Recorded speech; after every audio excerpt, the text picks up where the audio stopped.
I just wanted to come on and say something because I think that some people have me confused with maybe a character on television. But I'm not nice, not to people who don't deserve my niceness. Right now we have the biggest threat to our Constitution that we've ever witnessed in our lifetime. We will fight this corruption by all legal means necessary. The gloves are off. As Andrew Breitbart said, war. You have been very outspoken in your support for President Trump. You said you voted for him last time around. You're going to do so again. Tell us why. Yes, absolutely. And, you know, by the way, I've only been very outspoken as of honestly the last 2 weeks, and more than that the last few days. And like Eric, I mostly get my news from social media.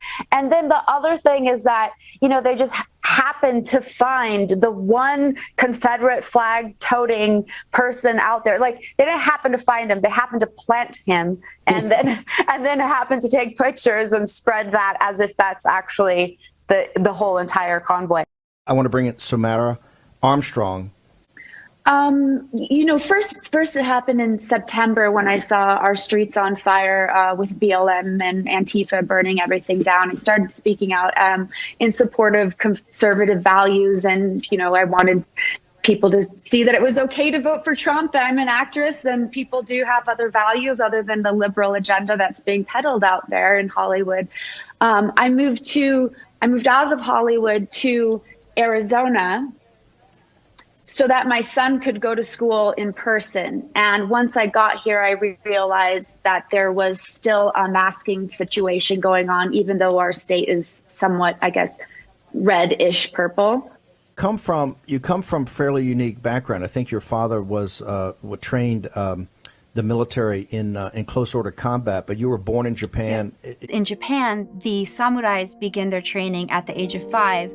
When I turned 5, it was my turn to participate. We'd wake up before school like 6 in the morning in 2nd grade and go jogging out in the cold, and you know, and then go to school and then come home and train and sword fight. And when I saw that being decimated at the hands of the woke culture, you know, it hit home very strong with me in that everything that is so great about America was being destroyed.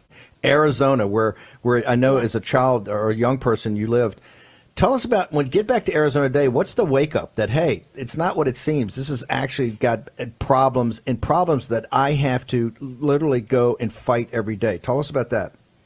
Yes. So when I escaped California in my car with just, you know, what I could fit in there, because that's what I was willing to leave absolutely everything behind in California to get out of here. That's what a dire situation it is over there. Wow. I crossed the threshold into the state and everyone was masked up.